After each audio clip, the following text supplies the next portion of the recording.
Bonjour les amis, c'est Yannick. Aujourd'hui, c'est donc un tirage sur Vladimir Poutine qui vous attend. Un tirage sur la personnalité, un tirage qui va nous donner les choses que voici.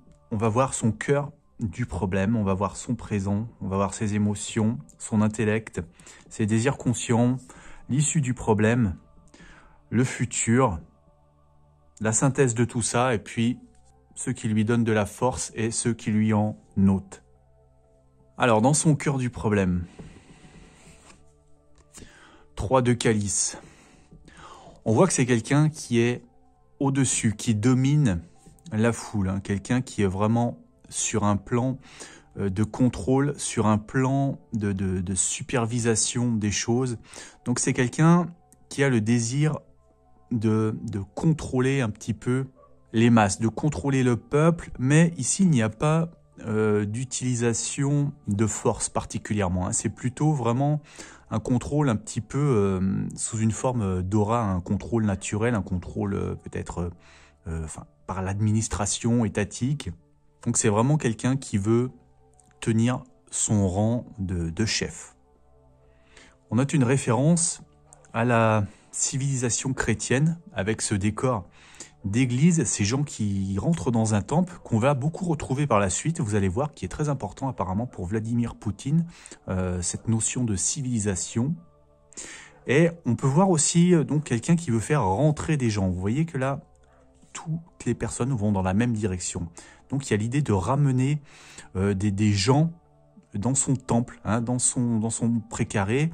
Donc là, on y voit clairement aussi une allusion à l'actualité avec ce qui se passe en Ukraine et Poutine qui veut ramener tous les peuples russophones chez lui dans la Grande Russie. Ensuite, dans son présent, on a l'As de calice. C'est donc le Graal qui est représenté ici. Le Graal, c'est ce qui contient le sang du Christ. Donc cette carte, elle nous rappelle encore une fois l'importance du sang et la nécessité de ramener des gens. Vous voyez que cette carte est vide, il n'y a personne. Donc il y a cette volonté, encore une fois, de ramener des gens qui sont de la même lignée. Le Graal, c'est aussi ce qui permet, durant la messe, en buvant le vin qui symbolise le sang du Christ, de faire corps. Donc il y a encore l'idée de faire 3 en 1, si vous voulez. Donc on retrouve l'image de la Crimée et des républiques indépendantes de Louhansk, Donetsk, qui reviennent encore faire un seul corps avec la Russie, donc, et de les ramener comme un trophée quelque part à la maison. Il y a aussi quand même la notion d'isolement ici. Il n'y a personne qui est présent, donc voilà, il y a un certain isolement et on retrouve aussi ce damier. Donc il y a toujours cette histoire de jeu d'échecs et de stratégie qui est en train de jouer Poutine en ce moment, dans le présent. Alors au niveau des émotions, alors là, il n'y a pas de grande surprise. On a la commanderie. La commanderie, donc on a une forteresse. On a quelque chose qui reste bien gardé, des émotions donc qui sont derrière de grandes murailles. Poutine est quelqu'un qui ne s'exprime pas, il reste comme un joueur de poker un petit peu, toujours impassible, quelqu'un d'assez inaccessible. Alors c'est intéressant, on retrouve ici encore une fois une croix, un symbole à la civilisation chrétienne. Donc il y a cette part aussi dans son émotionnel qui vient s'y greffer et c'est intéressant aussi, cette carte, c'est l'arcane majeur numéro 8, c'est-à-dire traditionnellement, c'est la justice que représente cette commanderie. Donc il y a dans le côté émotionnel de Vladimir Poutine aussi un sens aigu de la justice qui lui tient à cœur. Voilà. Ensuite, dans son intellect, alors là, c'est la reine de Saba. Pourquoi c'est la reine de Saba? Parce que c'est quelqu'un, la reine de Saba, qui était très mystérieux, quelqu'un de très intelligent, de très cultivé, mais qui parlait en énigmes dont on n'arrivait pas, si vous voulez, à percer ce qui se cachait derrière les mots. Donc Vladimir Poutine, intellectuellement, voilà, c'est quelqu'un de très imprévisible. On ne sait jamais ce qu'il cache finalement derrière ses paroles. Et là encore, on retrouve de nouveau une croix chrétienne. Donc il y a vraiment un rôle ici prépondérant de la civilisation chrétienne pour Vladimir Poutine. Et d'ailleurs, en 2020, il a demandé à ce que la notion de Dieu soit inscrite dans la constitution russe. Donc ça ne m'étonne pas au vu de ces cartes. Dans les désirs conscients de Vladimir Poutine, c'est le 9 de pierre, équivalent au 9 de denier, ce qui nous indique que ce que veut surtout Vladimir Poutine, c'est gagner une indépendance totale. C'est pouvoir s'affranchir de tout conseil, de tout soutien, qu'il soit spirituel ou qu'il soit matériel, de tout lien, si vous voulez, économique.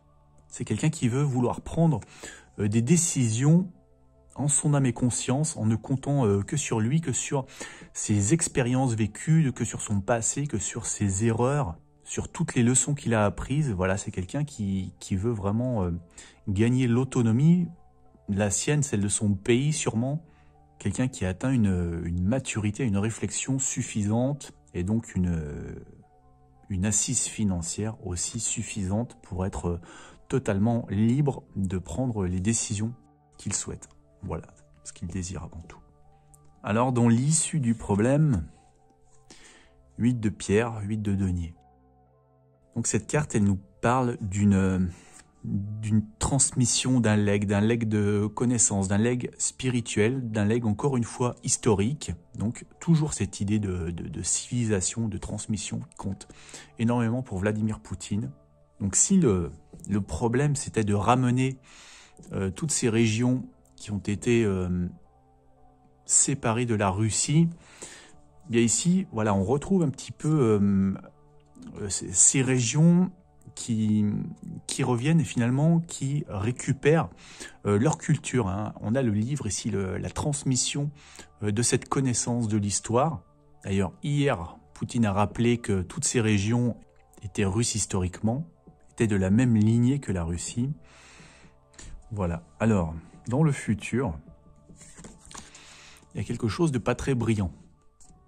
On a quand même une carte là qui nous parle de défaite, de diffamation, de plans contrariés. Donc soit Poutine est là et contrarie les plans. C'est toujours un petit peu l'ambiguïté avec cette carte qui est embêtante car on ne sait jamais vraiment qui est le personnage qui va avoir le beau rôle et quel est celui qui va être mis plus bas que terre. Au niveau de ceux qui l'aident, ses forces, c'est le rétablissement. Le rétablissement, on voit un roi qui était malade. On dirait presque qu'il est empoisonné d'ailleurs. C'est marrant d'avoir cette référence avec Poutine. Donc le rétablissement.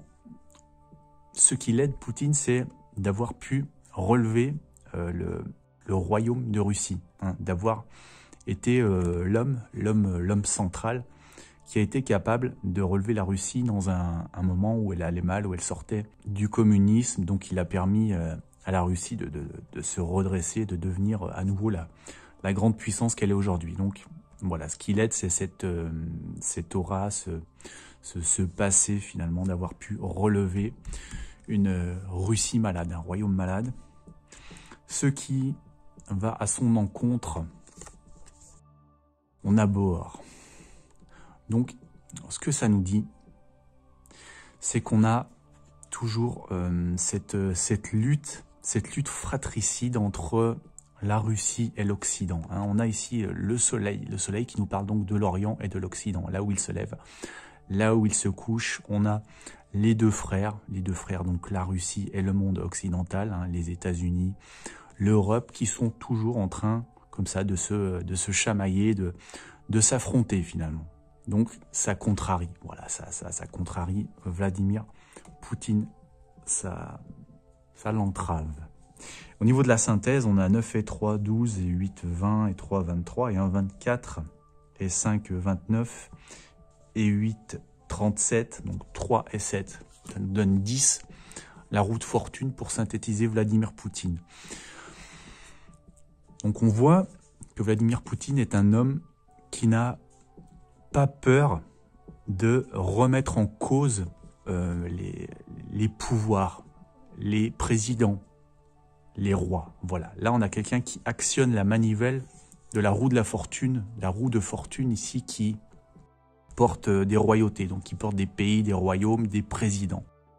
Donc s'il faut faire chuter des rois et remettre en cause des autorités, ce n'est pas ça qui fait peur à Vladimir Poutine. Voilà donc pour ce tirage intéressant.